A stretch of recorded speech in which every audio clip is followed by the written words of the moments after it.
This is Music Sucks and I Want to Die. My name's Jake. I'm Matt. And we're now taking a long farewell look at the year that has preceded us, and that is the wonderful 2020, where my career, your career, have been both systematically been dismantled in every single way, essentially. If ever there was a year that lived up to our podcast name. Yeah, exactly. This was it. Actually, this is interestingly fortuitous. We started this like 2 months to go left in 2019. That's true. So did we bring this on, really? Probably. Anyway, so we're going to take kind of a look at our lives in 2020, musically, how that was affected, what we did about it.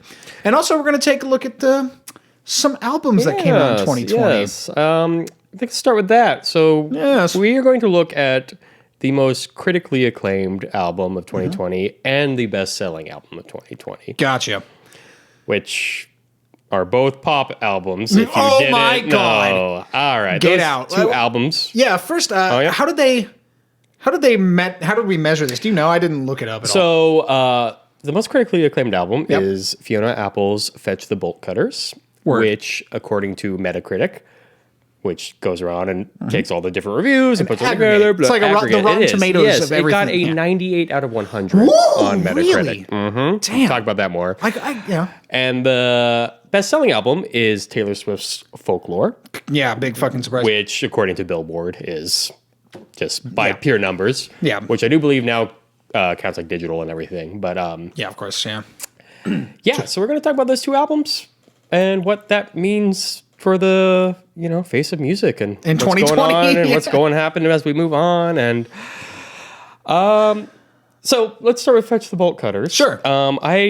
This album was dropped in April. Yep. And I remember when it came out and everyone was freaking out and they're like, this is the best album, blah, blah, blah, blah. Very timely, yeah. It says here, Fetch the Bolt Cutters was met with universal acclaim, with many critics deeming it an instant classic, a masterpiece, and Apple's best work to date. 98 out of 100 based on 20 reviews, making it the second highest rated album on Metacritic. Impressive.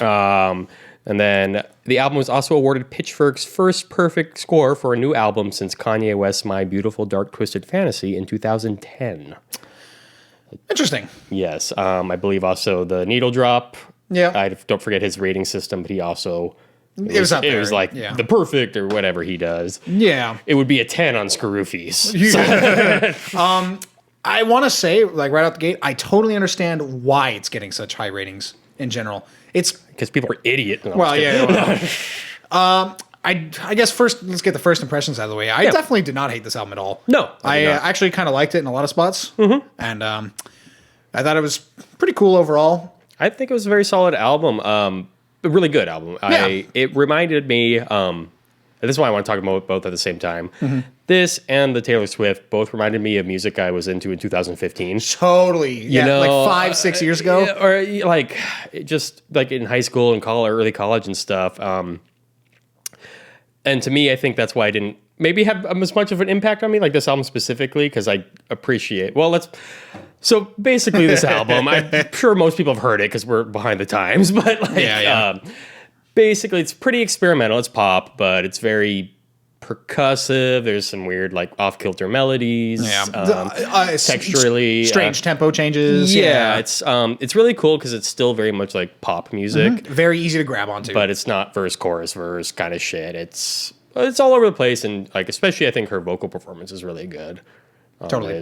Overall. Yeah. I think, just her delivery on the whole thing is really great. Mm-hmm. She really sells you on the fact that she actually cares about what she's talking about. Yes, I agree. And it's really cool. I think maybe my like hesitation on why I'm not like, oh, it's a perfect. Saying it's the first perfect score since Kanye West's My Beautiful Dark Twisted Fantasy, and I don't want to get into another Kanye West thing here. To me, that album was sort of like, whoa, this is like hip hop totally just reached a new point. Sure, like, very genre defining. Yes, this to me, I'm like, again, like I said, it reminds me of shit from high school. Yeah, I hate to keep jerking her off, but Matana Roberts does it way. Dude, okay, I literally the only thing I could think of for like 4 of these songs was Matana Roberts. Yeah. I was wondering if there was just my little bias thing going on. But it was like, Matana, I love you, man. It really like. I don't know. It's like Matana without being good at saxophone. You know what I mean? You talk more. I don't know. All right. So, first impressions of this album, I liked it a lot. All that shit. I think the main reason why I think it's so easy to get perfect scores and all this is because it has these kind of like weird off-balancey kind of things, like, being very much strange percussion instruments, someone banging on a piece of paper for your snare drum, that kind of thing, trash cans, all that kind of shit. But you managed to counterbalance that and also like the off-kilter melodies and all that stuff with very strong and relatable hooks that are pretty socially conscious. Yes. I think balancing those out with the weirder elements, but like making it easy to grab onto in two ways, the messaging and also just the small little hooks you get thrown here and there. I think that's the recipe she found for getting her perfect I agree. scores. That is hard to do. It is. The balance is hard to find. And as you say, lyrically, I think we'll get into like the production later, but apparently some critic was like, this is the epitome of the Me Too era in music. Sure. I don't know. I don't listen to lyrics. Well, I was listening to some of it. I really liked a few of the songs. But I do think it is, well, essentially because I think she started writing it in 2015. Yeah, this is old. Yeah. Yeah, and actually purposely put it out before COVID really like locked us all down. Sure. So it's kind of interesting, and I agree because people say has this sort of like locked up. Well, I mean, it's called cut the bolt cutters. You know? Yeah. It's like you're locked up and you want to escape. So really good timing. On Yeah, her exactly. part. Like, several reviews I came across used the word timely, and yeah, it was somewhat unintentional, I guess. But but it doesn't matter. Does not matter. I think it does capture. It really captured a lot of things happening this year. The zeitgeist. Yes. Musically, though, I still think it's like, it's shit Beck was doing back in high school. I don't, I mean, if we're going to want to go pop again, like, it's different enough. I have on my notes, Bon Iver, question mark. Yeah. Then we'll get into that on the other side. But it's good. Maybe. I like it. It's not I don't know. I don't, and the other thing I'm realizing is I don't know anything else that came out this year, really. Yeah. Like, well, I do. Oh, yeah? So, there's this other album that we were going to talk about today by Taylor Swift called Folklore. And real quick, I just want to compare the lyrical content of both. Okay. So, as we were just talking about, Fiona Apples is very socially conscious, and the motivation behind everything is pretty clear. And, she really sells you on the fact that she's really into all this shit, and it's great. The opposite is almost true with the fucking Folklore. So the first half of Folklore, to me, it was just like nonstop, almost borderline nonsensical metaphors being thrown into one verse. God, I wish I could remember the cardigan one. It was like, I'm a cardigan under your bed. Please wear me. Yeah, I think it's something like that. Yeah. And it's like, but that's like the whole fucking song is weird mismatching metaphors that make no sense. A lot of that apparently, and again, we'll get into backgrounds here, but apparently this was very influenced by film and literature, Jake. So you plebeian piece of shit. Let's talk about Folklore for a second. Yeah. It's a good shift here. What did I want to say? Debuting at the top of the Billboard 200 chart, Folklore was Swift's 7th #1 album in the United States and the best-selling album of 2020. Yep. It spent 8 weeks at #1, making it the longest-running chart topper since 2017. All of its 16 tracks entered the Billboard Hot 100 simultaneously. Jesus Christ, we were starved this year. Damn. That's what happens when you release an album without any promotion and just drop it, I guess. Yeah. It's actually a pretty recurring strategy at this point, So this reminds me of like the other kind of shit that was popular in 2016, which makes sense because one of the producers, there's like two producers. One's the guy she works with a lot, and the other is the guitar player and part of the songwriting team of The National, which I don't know if you're familiar with that band. I'm not. They're just like an indie rock band from back in the day. They still play. Okay. I can't remember when they sort of got popular, but very much that era, the post Shins, so everything was more like pop. Yeah. But I like The National, like one of their albums a lot. I never really got super into them, but it's like, yeah, no shit, this like sounds a lot like them with some pop electronics thrown in because they're more like guitar indie stuff. Okay.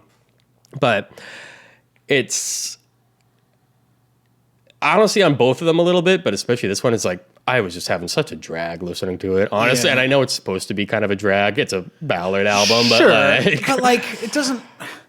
To me, it doesn't work as a ballad album because like this, I couldn't put it into so many words, I guess, but like it did sound like a blast from the past of some sort. It does. This album to me sounds like even older.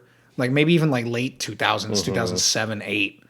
Like I couldn't get over. So this is a quick production note on Taylor Swift stuff, but like most of the vocal stuff is very much extremely dry and up in your face, no reverb, meant to create like an intimate sound, right? Yeah. Like you're there with her, but then like the lyrics are these kind of really vague metaphors and all these things. And towards the end of the album, which I started liking better, is when the lyrics got a little more direct and less like stupid, I guess.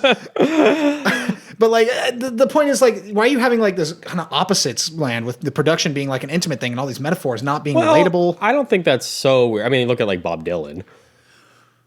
Bob Dylan production was terrible. What? Well, that's to say, it's very like minimal. I mean, I guess I'm just saying like Bob Dylan's production is very much in your face and dry. And sure. All his lyrics are super metaphorical. Yeah. I can see that. But like even, Bob Dylan has very straightforward songs and all that shit. Like the times they are changing is very much just like a fucking stab you in early the face. shit, but definitely later. I don't know. Sure. To me, I don't. That didn't bug me as much. Obviously she's not as good as a songwriter as Bob Dylan is. Well, her team of 9 producers, or any of the classic folk singers. Yeah. Like I don't think she's anywhere near that. She writes really catchy songs. Yep. And actually, there are some clever rhymes on here too. I found there are. But purposely, apparently, this was a shift in her songwriting process because most of her songs are, they're like pop anthems, or back in her early days, when her country pop days, it was sort of like, we're never getting back together, blah, blah, blah, that kind of shit. I love that song. Purposely, she had a shift towards writing more story-based songs. Yeah. So most of the songs are verbose. not about her. Of course. She's creating like characters and shit. So it's, in a sense, it's new for her, I guess. So I don't expect it to be great. But yeah, maybe Taylor Swift doesn't need to do that either. Yeah, I guess you can try whatever you want. That's cool. Yeah. But man, shit got really popular for how not that great it is. But that's how it goes. This is a starved year too. Also, is anyone else tired of the whole like everything's lowercase aesthetic?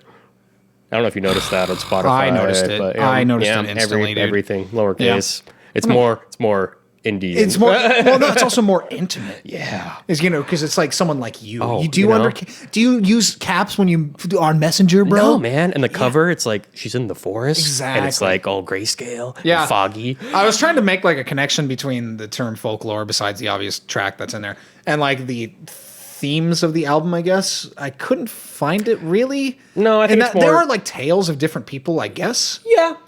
Definitely no relation to folk music. This is about as straight up indie ballad as you get. I mean, I guess it's a continuation, I guess, because you could say indie is a continuation of folk, and this is perhaps the next era of folk music. I was just left behind. Let's go back to Fionna for a second. All right. So you guys are just going to get whiplash when you're listening to this. They are oddly, like, not similar, but they're oddly easy to go back and forth between. Yeah. So, like we said earlier, apparently this album is like 5 years in the making. Yep. And you and I talked about this before we started, but reading about the process and her thoughts behind making this made me dislike this album a lot more, which shouldn't be a thing. Yeah, no, this is our fault. This is a Jake and Matt problem, but like, just the contrarian in me or whatever, just when I started reading up on like, the stances she was trying to take, and like, I don't know how to put it. One thing that like struck me was like, she's like, I really wanted to use like different percussion, and so you used her dead dog's bones. Yeah, no, I don't mind that. I do. I honestly do. This is like some indie hipster bullshit. It is, which again reminds me of 2015. Yeah. So it's all coming together. Oh, are never coming together. I mean 2005. Yes, that's Jesus, more like it. Yeah. But she has her vision. I don't know. She mentioned like inviting everyone to her house, and they would like walk around and chant and play percussion to songwrite. And it's like big improv sessions are the kind of the foundation of this album. Yeah, I'm not dissing the process, but it's annoying. It's just annoying reading about it. Yeah. Well, and then apparently, this is another thing.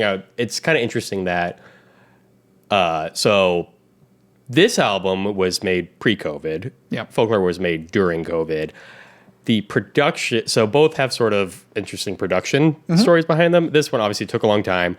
It mostly was recorded at her house in GarageBand, which whatever, you can do some shit. Yeah. And that's, I kind of like its feel on that, because especially her voice, it does sound very dry. Yeah. Sort of She's like right there. It's very much not a big Warner Brothers conglomerate kind of mixing production process, which is nice. She also mentioned, I feel like this is one of those things where artists like say, oh, the magic just happened. I didn't know. I just let it take me. Yeah. But so she said she didn't really know how to like edit in GarageBand, so she would just do long takes and hope it worked. Yeah. And it's like, you could just say that you were just Fucking trying around. some shit. Yeah, you're just fucking around. That's exactly what when she said I was annoyed by the stances that she was taking. That's exactly what I meant. It's like, yeah, it's just, everything was going to work out. I had an idea. It's like, we just tried some stuff. It was like, no, you were just fucking around. It's fine. Yeah, it's fine. It's fine. You spent 5 years on this. There's no way it was just exactly. I mean, which is fine. That's all awesome. Exactly. And it came out really well. Yeah. But Jesus Christ. Versus Folklore, which has been praised for its do-it-yourself principles in making it. Yeah, I want to talk about that real quick. She built a studio in her home to record this. Yeah. Like a That's professional DIY. studio. I mean, yes, it is. And she hired the best producers, and they FaceTimed and sent tracks back to each other to make them sound not like shit. And, so those therefore these are very similar cases in reality. Yeah. Pain and suffering. Yeah, so that's Fiona Apple, not the Warner Brothers conglomerate or whatever label Tasteway signed to, but you can just hear on Folklore all the different influences from each different producer. It's or whatever. so like perfect, and I really hate. And there's nothing wrong with that sound, but I hate that they're trying to pass it off as this intimate. We're all sitting around, like someone put it, or I think it might even been her being like, this was live. It was me in an isolated studio. Yeah. Oh, look, my friend showed up to play harmonica on this track. That harmonica. Anyone else want to kill themselves on the harmonica? That was the worst possible thing. Betty, was that the one? Betty, yeah. It was like the penultimate track, I think, or something like that. It was like you made it through 52 minutes of Folklore, and then fucking harmonica. And that one had too. I think it had like a kind of like, I don't know if this was intentional, but it was sort of a nod to American Pie. I almost heard that. Yeah, something like I saw you kissing him or something like that. There's a little hint, maybe even like a bit of It's something like that. It was very much like, oh yeah, folklore. Oh yeah, that's right. Don McLean. That's right. Yeah. That was annoying. I don't know. It's like, especially, I mean, here, I'm just stuck because I got the pages open. If we look at the personnel on the Fiona Apple one, sure, 4-person main band, additional musicians. We got special effects, backing vocals. Most of it's like, there's a whole 5 people that did backing barks on a song. But mostly it's 4 main musicians, and then mostly just like her friends coming in and like fucking around, basically. Sure. Whereas if we go to the Taylor Swift album, oh boy, we're gonna be looking at some. This is like the fucking Vietnam War memorial of fucking. So albums. again, I'm gonna say how Wikipedia puts it up: musicians, main band, additional musicians. So on the Fiona Apple, 4. Yep. Additional ones, they were like 8, but again, mostly one track, mostly their friends. Yeah. On main musicians for the Taylor Swift one, we have 1, 2, 3, 4, 5, 6, 7, 8, 9, 10, 11 times 2, 22 main musicians. And then 6 additional instruments, which seem to be the string players. Yeah. Woo, baby. Man, that's nothing gives me the intimate feeling like a 28 person. This is really like do it yourself when you have 22 people on your album, half of who are famous producers and studio Exactly, dude. It's like, come on. What are you trying to sell us really here? She's trying to, and I think it's interesting because they both sort of intentionally or not capitalized on this COVID time. Sure. Fiona did it in a way where she purposely released it earlier than anticipated because she didn't want to deal with like having to tour or press because when everything was so unknown. Yeah. Which was good, and it turned out to work really well because especially it comes out at the beginning. Everyone's like kind of like, oh, we don't know what's going on. Taylor was made during COVID. Yep. Apparently she had to cancel the 5th tour of her latest album to do this because of COVID. Because of COVID, yeah. 5 fucking tours. 5 tours. And put it out as sort of like an intimate, we've all been stuck at home, because this was in July, I believe. Yeah. We're all stuck at home, and it's all really intimate, and we're all in this together. Yeah. Kill me. Just like, yeah, you're in your fucking 30-room house or whatever, and like now you have a giant new recording studio. Yeah, you're just like us, Tay. Yeah, thanks, just Taylor. Like Thanks, Taylor. I kind of want to just touch on kind of ironcladding this point real fast, and that one of these albums, for the reasons we listed, or maybe even more, feels authentic in what they're saying, and the other one does not. Yes, I would agree. And I wonder how much of that came across without context. Because to me, I was listening to the Taylor, and I was like, yeah, this is all shit I've heard before, and it's like all this bullshit. And I don't... I think I connected it to Taylor Swift being fake already, which may not necessarily be the case, but like there's something about the combination when I was listening to it initially of this perfect production value, the title of the album Folklore, and the settings of like these different characters and all this shit. It's like this doesn't strike me as someone who gives a fuck. I will say at least in the critical reception to the Taylor Swift, because in the Fionna, everyone was just like, this is the best thing that's ever been put out ever. Yeah. On this one, mostly people loved it, but then there was a few people who were like, it ain't all that. Like, it's basically just an indie rock album. Yeah. Like, I don't, they're all like, she started as a country singer. This isn't like, I know you have a note too about this sort of genre shift. Yeah. And I did want to talk about that as well. But what were you thinking about it? I was just questioning, this is along the same lines we're talking about, like the motivation for doing so. I can read into it all I want, but it just sounded fake when I was listening. Yeah. Like this idea of getting more intimate and making really stripped down instrumentations, barely any presence of drums in any of the mixes, even when there are.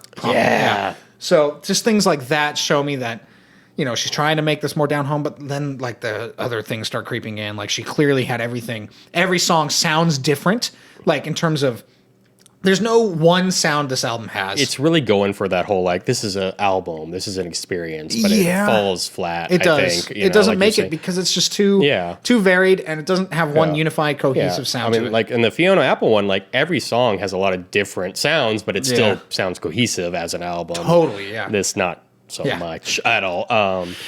Painful. It's just really, like, it's very inauthentic to hear, like, acoustic guitar and like light piano, and then like the electronic drums come in, and then like the light synth pad at the bottom right of and my like mix. we're saying, it's like Fiona Apple found a way to synthesize these kind of arty things with pop things that make them sound more natural. Taylor did not. She did not. It doesn't sound authentic to me. I do want to. I mean, obviously she was always like a pop artist, but it's kind of interesting because her first four albums, I think, were more like the country ones. So that's when she first got famous. And then she had she started experimenting a little more pop kind of things. And that was maybe her peak. And I'm doing this entirely based on my students wanting to learn her music. This is how your timeline's built? It really is. Because when I first started teaching, however many years ago, when her third or fourth album came out, it's like everyone wanted to learn how to play Taylor Swift songs, Sure. And I actually like her pop country I phase. do too. Yeah. And then even when like Red and the 1989 that got like super synth poppy, people were still kind of into it. And then she had two more albums after that, and I hadn't heard any of them because no one wanted to learn them. Yeah. I do remember that one that was on the radio where there was like, ooh, look what you made me do. Look what you made me do. Definitely don't know that one. And there's like this weird part where she like had a phone call like in the middle of the song. She's like, oh, you want Taylor? Well, that Taylor's dead. Oh, shit. And I'm wondering if people were just like, this bitch sucks now. And so it was a little bit like, maybe I should circle back here. Yeah, this felt like a return almost. It's obviously not the same as, did she do White Horse? I can't remember. I don't know. Yeah. Oh, yeah. Yeah, she did do White Horse, yeah. Like a return to that kind of stuff maybe, but like it didn't feel that way, but we're getting closer to coming full circle. It is. I was thinking about this on the way over too. It's like, this is her 8th album, I believe. Yeah. And a common compliment that came up with the reviews was that she's really like experimenting with something new here. And we've talked about we already beat that dead horse. Yeah. But and I was thinking it's like, like pop artists, it's kind of a hard thing because you have to sell records. That's your entire point of existence. But yeah, you want to like change it up. You don't want to do the same thing over and over again. But then I think if someone like, and I know this wouldn't happen today, it just isn't possible, but like David Bowie. Oh my God. He like, every 2-3 albums just like totally different. Let's partner with Brian Eno this album. Exactly. Yeah. I mean, let's just make a pop album this time. You go from like 60s rock to like kind of more glam rock to like weird electronic music in the span of like 15 years or something. And it's all really good too. And actually, even like Black Star, which I know isn't like your favorite album, right? I like it. Yeah. But like Black Star is also very much different. And actually, now that we're mentioning it, almost kind of sounds like one of these, like it has elements of these two albums here. But when was Black Star? 2018? 17. Maybe even earlier. Yeah. Something like 16. that. Yeah. Whenever David Bowie died, I guess. Yeah. I think it was 2016. But like, it had elements of these in it. And it was fucking 4 years ago. And David Bowie has done 8,000 different types of stuff before. And again, it's like, Taylor Swift probably does not have that option unless she were to totally just be like, fuck the record companies, I'm going to go it's live time on to my strike own. out. Yeah. I don't think she has necessarily that in her to make something like that either, but she is a quality songwriter, I would say. Yeah, I was, honestly, a couple times this track, I was kind of surprised, or this album, I was kind of surprised by her, like, kind of her singing ability too. Oh yeah, actually, there was some stuff in there I heard that was like, that's pretty. Yeah. There was, I think it was like Invisible String. There was this line or this melodic line. It was like the changes were A minor and E minor, and it hovers around F sharp a lot and lands on the 9 at the bottom. And That's her low. pretty cool. She focused a lot on her low register this time too. It's more intimate. That's right. Good point. Good point. But no, I was impressed by her singing. But like, I was too. Yeah, she's no Fiona Apple. I think it's the first song on the album. Which one now? Sorry, the Fiona Apple. Okay. Where she like holds out the ooh. Oh yeah, that's the first one. Yep. And then it's like all the weird. It's like super out of tune and shit, and it sounds like really fucking cool. Yeah, it was cool. It's good. Good warm up. Yeah. But yeah, I don't. I mean, I think Fiona Apple maybe is closer to a David Bowie in that sense. Sure. I don't know if she's necessarily breaking new ground the way David Bowie would, but David Bowie wasn't either. He was taking stuff that had already been happening at that time and putting it in his name on it, so it got more appeal. You know what I mean? Yeah, I would almost say David Bowie. David Bowie didn't necessarily trend new ground technically, but I would say he created new fusions of ideas. Yes, I would agree. And I don't know if Fiona was doing that necessarily, but it's still. I mean, this isn't a brand new, fresh sound from Fiona, but like. It sounds good and it's well executed. Again, yeah, and I do like it. The content lyrically is timely considering the crises we've been having this year or whatever, all this bullshit. And then, so I think that's why I would consider this part of the reason I would consider a good album, even from a non-straight music I think so perspective. too. And again, I wonder if it wasn't this year, maybe. I'm not so hip on the new releases. But it's a really good album. Is it perhaps the only really good album that came out this year? The only one I know of. I don't know. Again, I'm not with it. That one fucking Consuelo Rubalcaba album came out this year. There you go. That album's tight. That was another thing I was thinking. I was listening to these albums and I was just not feeling either of them really. Yeah. I mean, I was feeling them, but they both seemed long to me. They were both. They're both like an hour about. I think Fiona's is a little shorter. Yes, Fiona's like 50 something. Taylor's is like 62 or something. Yeah, hers is an hour too. Yeah, something like that. You're right. They're both long. And that's not that long, but I think especially the Taylor one could have been much shorter. Yeah, I think we could have missed 3-4 songs out of the intro. Because for me, time to touch on this, I hated the first half of the Taylor Swift album. I don't know why. It wasn't terribly dissimilar from the second half. Well, I think it's because partially it was the lyrics, like I mentioned earlier. Like they started, to me, like the production and what she's trying to say kind of started matching more together toward the end. But then also... like, it's just fucking boring. But nothing ever happens. Well, and that's what I was thinking, especially because like my first realization on both of them was how much it reminded me of like music I listened to back in high school. And I thought about that. I was like, obviously music goes in cycles, just like everything else, and trends come and go. And I was just like, is this the first time I'm like witnessing the revival of a trend that I was alive for the first time? Oh, you're getting old. I thought about that, and I realized it's just like, because I listen, it's like, this is fine, but I don't think I would ever like be excited about this. And it just makes you think of the older stuff.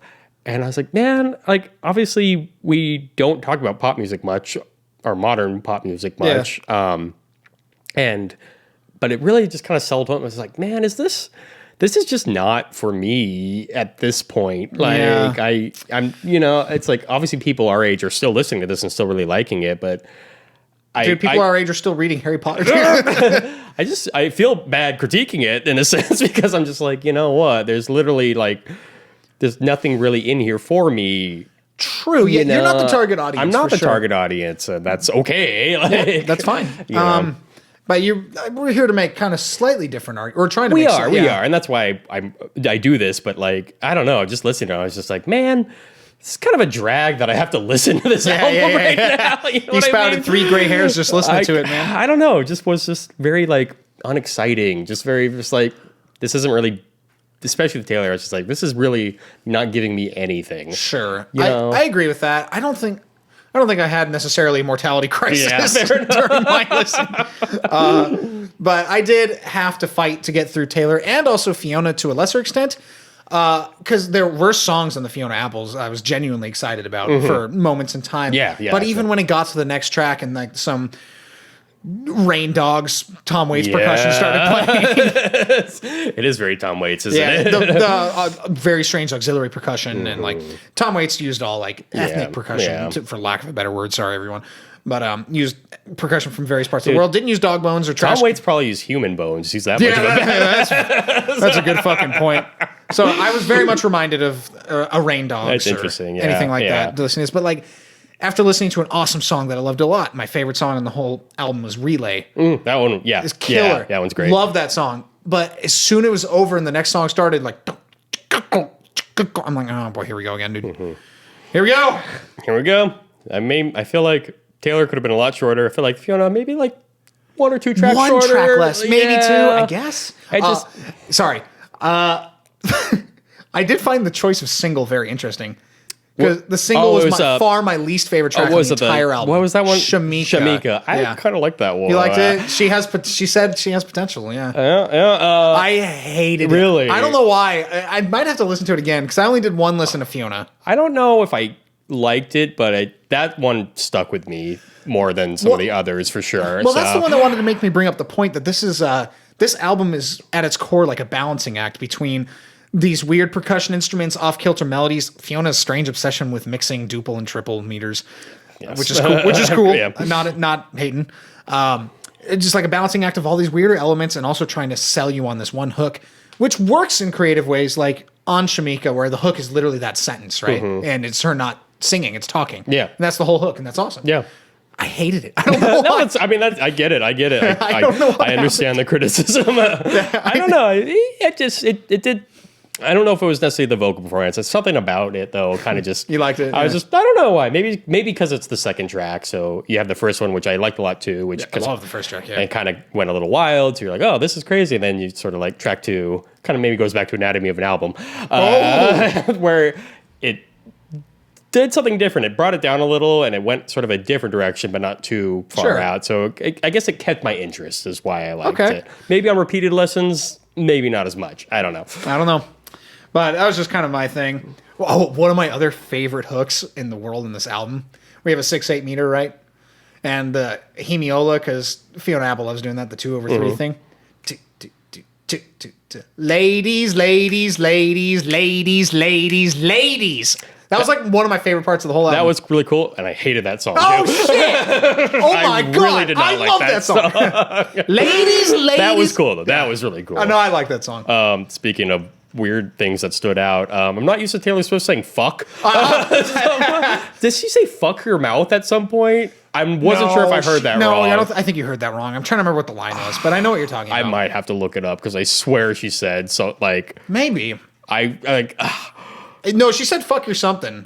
One other line from this shit. It's on Relay, the track from Fionna Apple. Mm-hmm. Lyric I really liked in it is to me it touched on like the social media thing a lot, which is like I blame you, I resent you for being raised right. I want you for all this shit, and then in this great 6/8 meter again, I resent you for putting your life as a fucking propaganda machine, right? That was like really fun, cool. Yeah. Now Fionna Apple is very talented. Yes. And again, I was not very familiar at all with her before. Like I've heard a little bit, but not really. I'm familiar with her big hits from like long time. She's been around a while. Her last album was 2010 or something 10 years crazy ago, like that. Jesus. She's been around a long time. And she is one who, like, again, we go back to David Bowie again. She doesn't change it up quite like David Bowie because even her stuff, I think she does a song called Criminal. And even that's kind of reminiscent of this album. Okay. It's more pop structured. Yeah, I always knew she was sort of like that off-kilter pop girl. That's what she continues to be, alternative pop. I heard the lyrics slightly wrong. I heard it as, does she mouth fuck you? Oh. And it's, or does she mouth fuck you? I know that's it. Yeah, exactly. And I was like, damn, Taylor. Does she mouth fuck you? Whoa. Whoa. See, that would be sick. Can't take that kind of risk, man. But point being, it really still feels weird hearing Taylor Swift say fuck. Well, you want to know why I think it's weird? And maybe it's because I'm a cynical, huge, jaded asshole. Is because I think the word fuck was carefully introduced into that song by a team of 9 representatives saying that this is the time for the word fuck because their demographic has aged slightly and they're more mature, and that also it's hard times for everyone and everything sucks. So now's the perfect time to introduce fuck because then it'll sell better and she'll be more edgy of an artist. But Jake, this was DIY, dude. It was just her in her apartment, her little studio apartment with her garage band and her like fucking end my own life. Well, because I actually bring that up too. Because if you look on Spotify, it shows which songs are explicit. Yeah, and it's only 3 of them. Yeah, and it's like the whole album doesn't have the explicit rating, which most like albums would. But nope, just 3. Well, so, I think Fiona's is similar. I think it's only like 4 or 5 of Fiona's. Actually, it's only Relay. Really? Yeah. That's interesting. So I think because I was just talking about that. So Fiona Apple is more wholesome than Taylor Swift as well. Yeah, we live in that world apparently. Taylor Swift wants to fuck your mouth, okay? Oh my god! I think the themes might be slightly more mature on Fiona's. Yeah, I would say just a little bit, just a little bit more nuanced. Taylor Swift's little like fantasy or like creative writing exercises. Creative nonfiction writing. Yeah. No, there was one song like the only one that's like super poppy and also like the worst one. Off of Folklore. Oh, Folklore. Okay. Fucking. Let me look it up real quick. It was.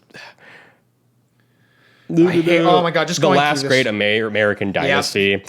Yep. That one apparently is based on some like royalty person or something that lived in her house before she lived there. Some bullshit. So I was like, okay. The other weird thing too, I've noticed. Is that Bon Iver's on the next track? Sorry. How many fucking versions of this song album there are? I did not. Did you notice that? No. What are we looking at? So there's Folklore, the standard edition, and then there's the deluxe edition that adds one song. Okay, wow, hell. And then there's the Japanese special edition with the bonus DVD. Then there's compilations, Folklore, the toilet paper. There's 1, 2. There's different chapters, like the Sleepless Nights chapter. The Saltbox House chapter. The I Showed Up at Your Party chapter.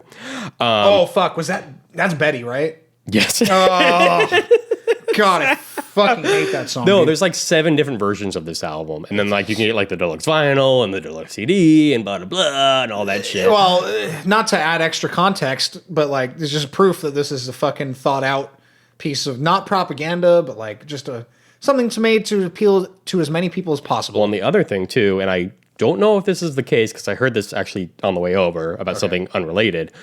But if you release the album in different versions with the same main name, they all count for the same sales numbers. Oh! What's up, Taylor? So if you have 7 slightly different versions of the album... Well, shit. Interesting. Yep. Billboard's kind of got some work to do as far as it's so difficult for them, though. We'll have a Billboard episode. Apparently, we'll talk about this in a minute, but like Lil Uzi Vert or something. I don't know exactly what it is, but I heard he released an album, then he released the deluxe edition a week later, which had an entirely different album on it as well. That's fucking awesome. It wasn't even like bonus track. It was like, here's another album, but same name basically, and that counted for both. Damn, that's sick. Yeah, so I like that. Thinking there might be some of that going on right See, here. I really respect the artists that like use the digital age in clever ways. Why not? Yeah. Exactly. Like I can't remember which shitty YouTube band did this, but they asked. I think it was Wolfpack. Oh, where they had like people listening to them on Spotify on silent. I'm like, you fucking. I respect you way more for that than any of your shitty fusion. Spotify shut that shit down. Yeah, but it was so good while it lasted. That was really funny. Go Wolfpack. Fuck yeah. I may hate your music, but yeah, marketing, man. Hell yeah. No, I always respect the hustle, except for Taylor Swift. Dude, she's like. That was like the album of our time. Yeah, our quarantine. Someone said that it was like this is the greatest album out of like quarantine time. Yeah, I think or some you sent shit. that to me, and I just this read it. album will like define COVID forever. Oh yeah, this will be the thing that was put in history textbooks. Well, and that's the last thing I want to bring up. Lasting impact. Good call. Neither of them will have a lasting impact. That's my theory too. I think the Taylor one will have an impact on pop trends to come. I think we'll see. More artists get a little more down. Yeah, I think we'll see a little more of that. That could perhaps slightly more of an album focus. I don't know if I can see that. We'll call it a fake album focus because this is not actually that's what I'm looking for. But I think we'll have more artists being like, yeah, we recorded this album, blah, blah, blah, blah, blah. Yeah, we were got to get the album. I just read the book, Royal Babylon. Yeah. Right? I think maybe we're graduating out of the Spotify singles age and moving back towards the useless album age where you have to buy the whole CD with 80 minutes of music on. Yeah. Again, the times are coming back to me, dude. No, you're getting old. Is that a new gray hair right there? Right there? Yeah. It's coming through your bleach, dude. Fuck. I think Taylor Swift's next out. Well, she had released another one too this year. Yep. I didn't listen to that one. I didn't listen. I don't to that. want to. I didn't do the homework. Sorry. I don't want to. I'm not interested after hearing that. Honestly, the Fionna though. I mean, I think as far as like indie music goes, sure.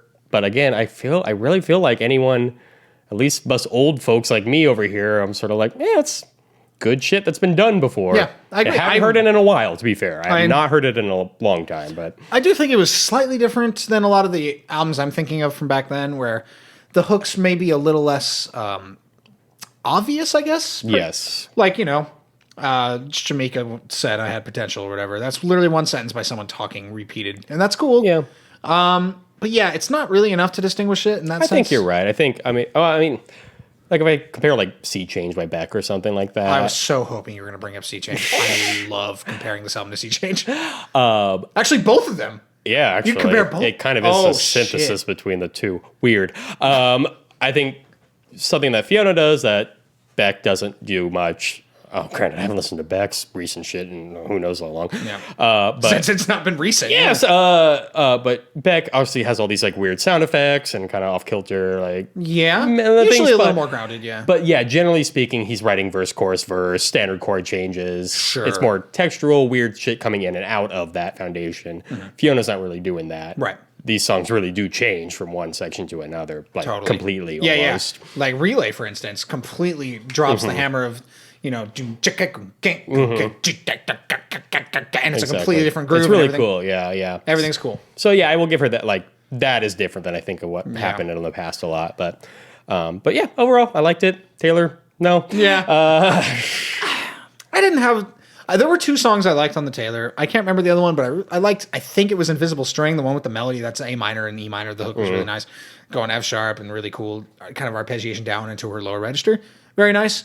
Lyrics started getting more direct. I started, not wanting to die listening to it. But then I started dying when Betty came back on. So. Betty was really bad, man. But I want to bring up one last kind of interesting point. We talked about how the sound is so much different from track to track on Tasteway's album, but we just brought up Sea Change, and that changes dramatically per track as well, but not in the same way. I want to kind of figure out what I'm thinking. Just as an experiment, I'm going to look it up what the musicians on Sea Change. Oh, Let me interesting. see how many different musicians. Oh, there are I on think I know Sea where you're going with Change. this. Hold I on. could be totally wrong. I don't in my think you are. hypothesis here. I think you're right. We have 1, 2, 3, 4, 5, 6, 7 musicians, and then a couple. Only actually no auxiliary. Yeah. Okay. Yeah, so it's Beck doing most of it. Actually. Yeah, Beck plays a lot of that shit. And then extra guitar, bass, some clav, and drums. Yeah. Essentially. And then a producer, yeah. Yeah, that's actually it. One cello. Oh, there's always the cello, dude. Indie staple. Yeah, and I think that's part of like, Beck's sound. It was always a little more like on the indie side, even when he is signed to a major label. Yeah. It's still kind of going for that kind of shit. Which is cool. But the Beck album sounds like a Beck album with different people coming in, but it sounds like the same people. Yeah, that's You know what true. I mean? Yeah. So it's like, even if it's like a different, like, I don't know, like the guitar player might have a different tone, but it's still the same guitar different play, tuning, yeah. or something like that. You know what I mean? I can feel that. Taylor Swift has 22 people on her album. Yeah, it's a nightmare. Yeah. Having that many people on an album that's supposed to be up close Exactly. is a nightmare. Again, with her pop country shit, that makes sense. At And 22 actually- people, because you have the fucking mandolin and the fiddle and Yeah, all that. yeah, Like, you got all the Mumford band, Yeah, whatever. yeah. No, but like, and it even makes more sense for Beck to have more musicians because his album isn't like this intimate thing, right? Sea Change has like intimate songs, but it's it's this giant heartbreak album. Yeah. And part of it's supposed to be, I feel like, kind of grandiose, like huge nightmare is. interposed as just himself, right? Mm-hmm. So I think it'd make more sense for him to have these dramatic textures more so than Taylor. I think so too. And also production, well, he does it right where you point out Taylor, it's all kind of like upfront on her voice and shit. And it's supposed to be like, oh, intimate, but like, and Beck does the same thing on Sea Change. It's mostly his voice and his acoustic guitar really like present in the mix. Yeah. And then you have everything else sort of floating in and out behind that. And I think that's why that works. I agree, and that's the same reason I like Turbulent Indigo, you jackass. But no. I don't know. Maybe that's why you don't like Turbulent Maybe, Indigo. It's because it's similar to Beck. I doubt it. I think I don't like because it sucks. No. I'm just kidding. But I think the Taylor just sounds too processed. It sounds like it's trying to be something. And that's why I will forever respect her putting out a shitty pop album because that's what she's here to do. Sure. And I can appreciate like some little cool stuff that happens in that shitty pop album. Yeah. There are like 2 to 3 Taylor Swift songs I actually really, really honestly, her album Red. One day I would like to talk about her album Red because I think it's really cool how it's a pop album that uses a lot of that sort of like U2 kind of style, like arena guitar shit. Yeah, big giant swaths of reverb. Yeah, and it's all very much like professional studio musicians and everything's still, quantized to hell. But I like how that sounds because at its base, it's like these are catchy ass pop songs. I'm not going to take it too seriously. This is the opposite of that. Yeah. It's really dramatic, not catchy pop songs that are trying to take themselves too seriously. Yeah. It's a bummer. So, final thoughts. Tasteways album, my opinion, not terrible. Not the worst thing I've ever heard. Yeah, exactly. Will I ever listen to it again? No. No. I may listen to Invisible String one more time. Okay. Maybe. Fiona Apple, I have repeated a couple songs of hers on that album. Relay, I've put on like 3 to 4 times now. I don't know. I don't know if I'll listen to that again either, though. I don't think I will. If it came on, I'd be like, oh, this album's cool. Yeah. Not something I'd seek out, yeah. I probably, should probably, Oh, here we go. for all the men out there, I'm sure if you put it on your dating apps. That's not a bad idea. Good call. But no, it is a good album. I quite enjoyed it. Regardless of how much the percussion reminded me of Tom Waits, whatever. Yeah. I mean, that's okay. That's not a bad thing. No. I think, well, now let's move on to our year in review section because I do think this year had a big impact on the reception of both these albums. Oh my God, totally. I think Taylor's wouldn't have been made. If only COVID, goddamn it. I know it had to make one more thing terrible, right? But no, Taylor's wouldn't have been made, but even if it was, it would have hit pretty hard in terms of sales or whatever. Yeah. Critically, I can't really predict. I never know what critics are going to think. I can never tell. I can tell they're always fucking hacks and they just do whatever they're paid to say. Oh, okay. Maybe I should try viewing it through that lens next time. Also, we'll do that if you pay us, Warner Brothers. No. Man, I just love that new Taylor Swift album. Man. Did you hear the intimacy? Oh, there's my check. Okay. No, so, yeah, Taylor Swift's album, decent, I guess. No, fuck that. I don't know. It's a Taylor Swift album. It would sell no matter what. Yeah. If COVID was anything. Yeah. Fiona Apple's album would do well with the indie crowd. I don't know if it would never have made it. I don't think it would have gotten quite as big as a reception because she's popular enough that people would be like, everyone would write a review of it. It'd be in Rolling Stone or whatever. Yeah. I don't think it would be nearly as like a thing though if we weren't all stuck at home. Totally, dude. Totally. This would not have made it anywhere near the pop charts or whatever it's on. It would have peaked at like 67 or some shit. I don't even know if it have made 100, but like I don't know. I mean, she's a big enough artist who hasn't released something in a long time. It would have sold. Yeah. But I don't think it would have gotten quite the same amount of recognition. Definitely not. So, but yeah, I don't know. I mean, it's been a weird year because obviously we mostly talk about live music not being a thing anymore, and that's because that's what impacts us more. Yeah. Recorded music. Also a steep drop off. Yeah. I'm not usually following at least popular stuff. Maybe more on like the artists I like. I listen to what they come out with, but top of my head, I can't think of any artist I like that came out with anything this year. Yeah. The only one I can remember is that Gonzalo album. I mean, and I was like lucky to find that too, because it was recorded live at I think it was at Blue Note in February. And it was like they mixed it and released it in May. Damn. It's kind of a long turnaround actually, but I guess it makes sense for promotion. But that's a fucking tangent. I used to do this thing where I'd go onto like year-end lists and check out most of like, at least the websites or blogs or whatever that I liked. Sure. Like I always used to check All Music's best albums of the year. Yeah. And at least listen to everything. I definitely wouldn't agree with them all the time. But in the past, I'd usually heard about the albums coming out or people had talked about them. Yeah. This year, I had really no desire to do that. I don't know. I don't. It's just all a bummer, dude. It's nothing has come out that I've heard about that has excited me. I've looked at and I went and listened to The Needle Drop doing his best and worst albums of the year. Heard none of them.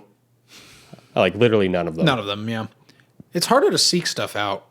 Maybe that's like a Maslow thing, Maslow's hierarchy of needs. You're not having your needs met at like a financial level or whatever other psychological bullshit you want to read into this. Mm-hmm. But like, you don't really need to spend as much time seeking out music when you have no fucking job. I guess. I mean, too, I do remember when the Fiona Apple came out, everyone was freaking out, and that was at the very beginning of COVID. And like after that, I don't really remember anyone talking about. I remember a small blip about Taylor Swift having a new album, but I actually remember that being a pretty big event. I don't remember that at all. My students, no one's come up with me like this new song or anything like that. Can we play Betty? I'm gonna get the fuck out. Yeah, you're fucking fired. Let's get our harmonicas. Oh no. I don't know. Maybe at least from my experience, I haven't really. Not that I've talked to that many people either this year, but like I haven't really heard people talk about new music much. And this has been. I've read a couple of different kind of articles from, I guess, technically more worldly sources. I guess like a big newspaper, right? Like a New York Times, and how I've read different perspectives on this, and that either recorded music and the music industry in general will have a huge resurgence after COVID, which is possible. Yeah. But like another option is that this is just ushering in its quicker death, or it's quicker because the music industry will never die per se. Sure. But I don't personally think it's really sustainable in the format it's in. It's in like we're in this hellhole of digital devaluation and like live acts charging $160 for a seat at Tacoma Dome, dude. Right. So is it ushering in the kind of change that the music industry will need to survive, and that'll be really painful for everyone? Or will live music and recorded music make a huge resurgence after COVID?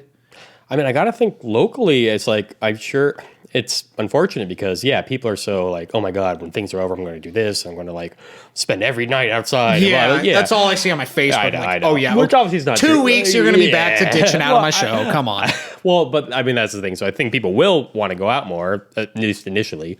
But like, all the venues are closed now, dude. Yeah. They're not coming back. The only ones that are still alive are like the Tacoma Dome. Exactly. And it's like, even like, I don't know if Showbox is medium sized, Showbox Market. Sure. Even a medium sized venue like that is relying on like public funding, GoFundMe, even before COVID. Yeah, that's true.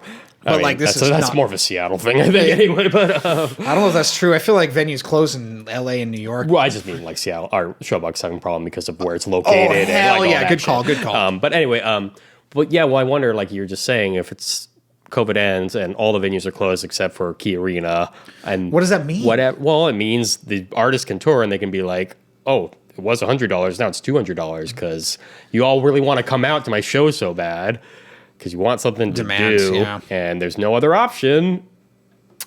That's interesting. That'll be so. I guess when the vaccine starts rolling out and all the anti-vaxxers eventually get over it, when we have herd immunity, it'll be really interesting to watch what unfolds. And I think you and I should pay close attention when that happens and really try and see what's going on. It'll be interesting. I don't know. Yeah, who knows what's going to happen? I don't know. I even here in Seattle, it's like so many venues have closed. There's not going to be that many left. Yeah, and like new ones will open, I'm sure, but eventually, there might be like a 5-year who knows downturn. Yeah. Who the fuck knows? These fucking economists that write for New York Times about the music industry don't fucking know. Nope. No one knows. Nope. But I do think it's an interesting thought. Like, which way is it going to go? Because it probably will only go one of those two ways. Probably. I mean, it's definitely not going to be the same. I don't think there's a middle ground here. I don't think so. I mean, maybe the music industry will die. Good riddance. Hope you had the time. Billy Joel. Wait. They also released a new album this year, by the way. Yeah, I know. I did. Did you listen to that, bro?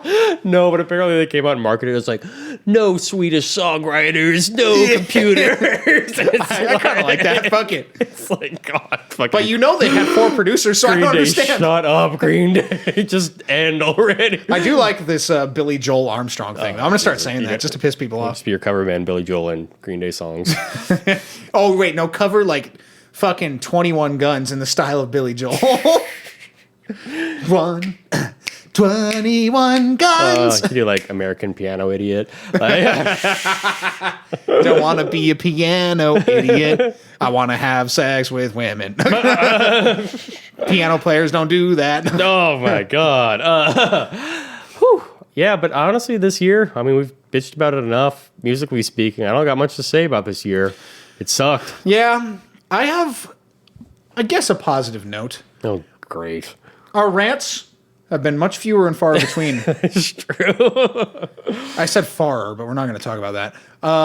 much farther between. We haven't had the live show Living Nightmares, and the times we have was us right after playing a live show that was very rare in 2020. Yeah, that's interesting. I wonder if there's like a conclusion that could be drawn from that. Here's what the conclusion really is that being a musician at a local level sucks ass. Where you're trying to make money as a sideman, especially in a city that's a little smaller like Seattle. Like, I did it. It sucks.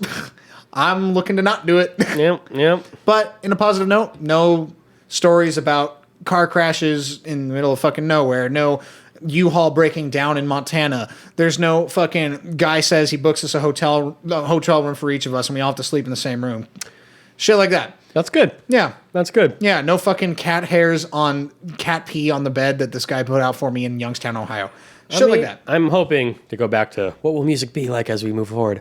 Like, at least maybe on our level, it'd be nice to focus, to get to be able to focus on what we want to do. Yeah. And I think this year has at least given us the opportunity to think about that a lot more. I agree. And also, like, the ability to shape your life around it more. I mean, that's true. If you can live right now, then... Exactly. Like, I probably lost a little money this year. Sure, yeah. But I have worked, like, not at all.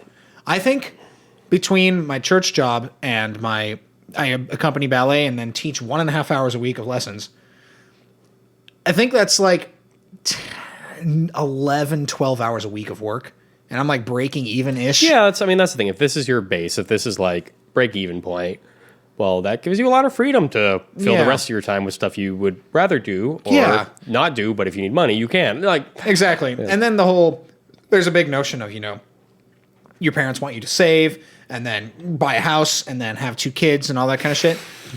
Yeah. Well, first of all, the planet's dying, 2 kids, all that shit. But to do that, it may be interesting to try to acquire that not by playing 380 shows with other bands, but by focusing on investing in your own projects. Well, there you like go. even on like a actual investment level, like spend $5,000 in marketing or some shit. Yeah, I mean, at the very least, you'll be less miserable. That's true. Different models. Yeah, this is what it's gonna. That's my New Year's resolution: is to try out new models of my life, and not only will it hopefully net me money, but like more importantly, like hopefully fulfill me slightly more artistically. It is interesting. This is I'm sort of comparing it to like a class conscious thing here, but like you'll see this a lot because obviously even major label record artists are not making that much money in music either, and they've spent the last 10 or 15 years finding other ways to make money or release albums or stuff like that.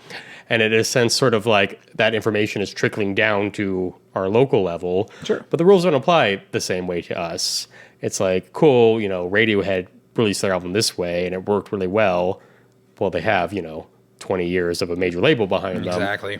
It doesn't really apply to you. Yeah. And so maybe this is a good thing that we don't really have major artists happening right now, because then you say, maybe it's better to invest in yourself and think of ways how you can make that work. Yes. Not based on what someone else who has infinite more resources than you. Exactly. And you're right, it's the class conscious note. Radiohead, fucking band had so much support throughout its entire history, exactly.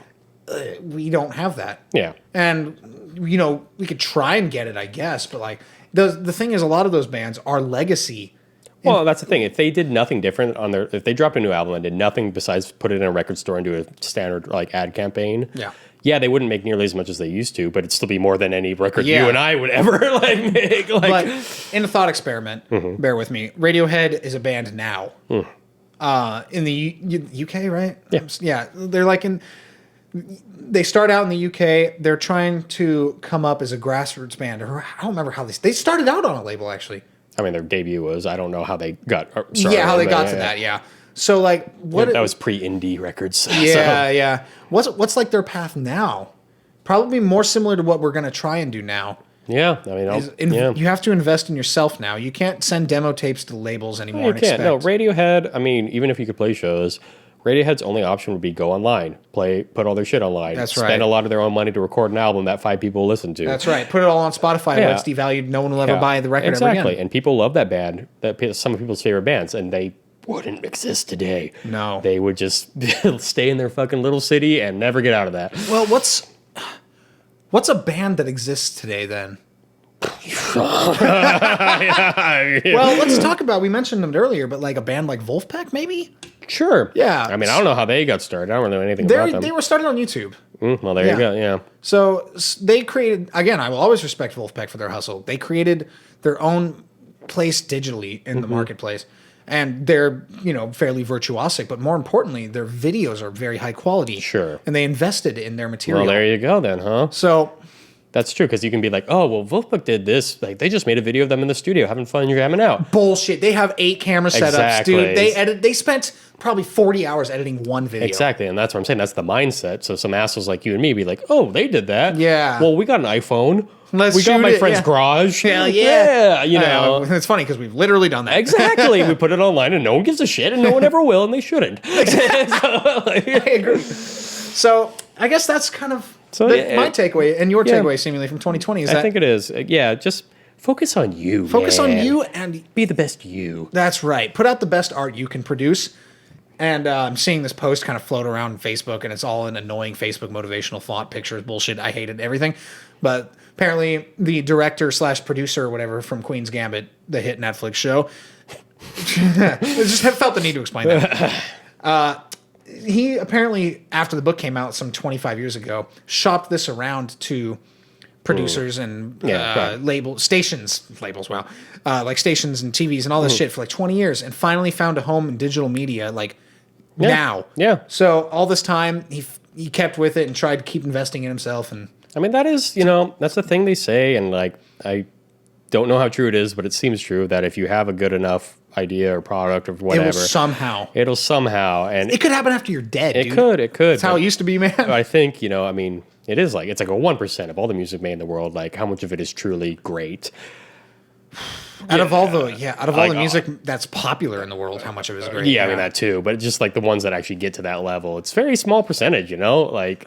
Well, it's getting smaller too. And it's getting smaller, and so it's that whole luck and contacts and who knows, navigating and just business sense. But also, deep down, it's like these people usually believe in what they're doing and like actually are writing music that means something. Because man, I know Taylor Swift started as a pop artist at like 17 or whatever. Her dad was like with the record company. Totally. Had everything handed to her. But, I believe she wrote those songs. I do. And I believe she was like trying to like be like, oh, I want to sing. Now, I don't know. But like now she's just stuck in the machine, so it doesn't matter. Yeah, exactly. And I don't want to like denigrate her as a person for that. The machine is brutal, man. Oh, yeah. Well, I mean, we've all heard about Britney Spears, and that just happened this week, actually. There's another thing that happened. Well, no, it's kind of a continuation. Like, a judge awaits an appeal from Britney Spears' team, but like it was the judge said that her father has to stay on. Oh, really? Yeah. Wow. But it was based on like I'm not a lawyer, based on some, not a technicality, but like it's open to appeal. The judge said he would be open to revisiting the case under different circumstances. Okay. So I'm guessing like the legal team for Britney attacked kind of the wrong spot. And there's hopefully still light somewhere, because like I'm on Team Britney, dude. I mean, who isn't, man? I don't know who isn't. Who the fuck isn't? Her dad sounds like a total scumbag. He's a nightmare. Yeah. So, and like, I'm trying to remember, did Jamie take possession or not ownership, custody of Britney Spears', I can't remember how this worked out. Maybe we'll do a Britney episode. Maybe, dude. I mean, maybe. It might be interesting. I mean, I hate her father enough to do a Britney episode. I'd Also, be down. I like Britney Spears. I like Britney music. Spears Fuck yeah. too, yeah. Hell yeah. Artist profile number 2, Britney Spears. That'd be an interesting mix. What is the first one? 2 Live Crew? Well, I guess Scroofy, I think, was our first That's right. Interesting. A pedophile to a child star. Just like that. Wow, I don't want to. Wow. But what's 2 Live Crew? I guess that was like, are they good or are they terrible? That's a little different. The answer is both. But shit. Well, I'm depressed about this year. Yeah. Any rants? Well, what the fuck were we just doing for like 20 minutes? Let's see. Do I have any non-2020 related rants? No. I have shout outs. Sure. I would like to shout out, last week we were featured on a podcast. Yeah. Why don't you tell them about it? By The Zim and his podcast, Word on the Street. he hit us up and we talked about kind of the same shit we talk about here, I guess. Yeah. But someone else was doing most of the talking, so it was better. Yeah. You'll probably hate us less, would be my guess. But no, he had us on. We talked about ourselves, our histories, kind of our upbringing in terms of music. And then we talked about our place in the local industry, and then also how our podcast works. That's exactly and what we do. Yeah, so if you want some behind the scenes, go check out Alexander Zimmerman's Word on the Street, episode number 211. Somehow, some way. Blows my mind. Yeah. He also, it's primarily focused to with Seattle music, so if you're a local listener, hit him up. Go. It's really cool. Yeah. He's a cool guy. Check him out. Yeah, it was really fun hang, I think. The other shout out I want is, and this might be a person people already know about, I only recently discovered him, but a professor named Philip Tagg. Don't know him. He is a theory professor in England. I don't know where. I don't know if he actually teaches at a school or if he just like goes around and does talks. Just hose himself out, yeah. He, if you're interested in some of our more nerdy episodes, you should check this guy out. He founded an organization that's essentially tries to put theoretical analysis to pop music, or popular music, I should say, but not in a dumb Adam Neely way. Really? Yes, he's written a bunch. He's created new Dude, terms. we should interview this guy, man. I don't think he would talk to us. He's just really interesting. He's come up with new terms and language to describe some of the stuff that you and I have talked about, or tried to talk about. Really smart dude, just knows a shit ton about music. Got a bunch of lectures on YouTube. So cool. Philip Tagg, check him out. Tagg? Tagg. All right.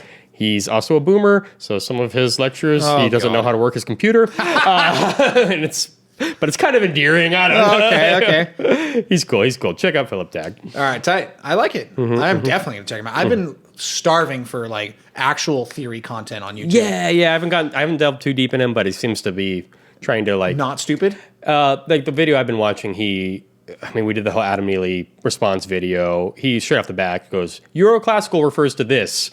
This does not apply to anything else that I'm going to talk about. Yeah. And it's just okay, Solid. that was easy. Solid, done. Yeah. It's just we're looking at pop or rock, not Euroclassical. It doesn't make mix that way. Exactly. They use the one chord. Yeah. Damn. He even brings up Indian music and shit, and he's like, this is a different thing. Wait, I thought you didn't know about Indian music, you heathen. Oh my God, you're right. I'm racist. Right. I hate Adam Neely, dude. Just such surface level bullshit. I hate him. He probably actually knows a lot too. That's the sad part. Hey, guys got to make a buck. That's right. Here we are being real. Yeah. Well, definitely real talking to you all. 6 listeners on YouTube and 30, 40-ish everywhere else. Love you guys. Love you guys. Thanks for listening. Thanks for listening this year. Yeah. Keeping us a little sane here. Yeah. What have you been listening to? I've been listening to the Sonic Youth album, Confusion is Sex. I like it. I think it's their second album. They're very raw still. It's very much, it's still just guitar, bass, drums, vocals. But it's all, I guess you could call it rock music, but it's mostly them just being here's a dissonant chord and doom, goom, goom, goom, goom. And the production, and obviously it's recorded through a potato. It is. But man, if you want to, I've been in a bad mood all the day, so it's been really nice listening to that shit. All the day. How about you? Well, I'm going to do something I haven't done in a while and give 2 for the end of the year special. Why not? All right. So the first one is everyone's favorite ECM label oud player, Rabih Abou-Khalil. And I prefer Anwar Brahim, actually. Cool. So, well, you're stupid then, because my oud player is way better. Should we have an oud off? Oud off, the red-nosed reindeer. Oh no! Oh God, is that better or worse than my layman pun from a couple episodes ago? Maybe your goal of the year should be Udolph, the Red-Nosed Reindeer remix album of these two guys. That'd be fucking nasty, dude. I'd do it. So, everyone's favorite oud player, Rabih Abou-Khalil, The Flood and the Fate of the Fish, an album from last year. Oh, okay. Yeah. He's had a long career too, actually. I'm trying to remember when Blue Camel came out, 92 maybe. He's been around for an eternity, and it's just another good one. This one is a little more focused, I would say. So a lot of Arabic music in general is much more melodic driven, and this album is just a representation of that. But interestingly enough, he also sings in 3 different languages on this album. that's pretty and cool. it kind of brought to mind like how different consonants work with different timings and like the effectiveness of like an open vowel sound at this time versus because I can't fucking understand what the fuck they're saying in any of the language he's speaking. So it really brought to mind like how vowels interact with music, and it was just kind of nice listening to that. And also compositions are cool. It's kind of like that Offspring song that we talked about, which was also trilingual. Oh my god. Oh, the German at the beginning. That's right. I was like, what the fuck are you talking about? What the fuck are you talking about, you fucking idiot? But that's one of them. Rabih Abou-Khalil, The Flood and the Fate of the Fish. No, I'm not looking at my phone to look at that right now. Nope. The second album, actually I have to look at it too because I'm actually so stupid that I don't remember the Notorious B.I.G. album that's super famous, and it's called Ready to Die. Are you ready to die now? I'm ready to die. But I love that album so much, and fucking Biggie's one of the greatest. Oh, yeah, dude. Ever. Yep. He's East? Yeah, he's East Coast, yeah. Anyway, love that album. Ready to Die. I'm ready to die. I'm ready to die. Well, 2020's over. guess we'll hear you, or you'll hear us in the new year with this episode. Yeah. Bye, everyone.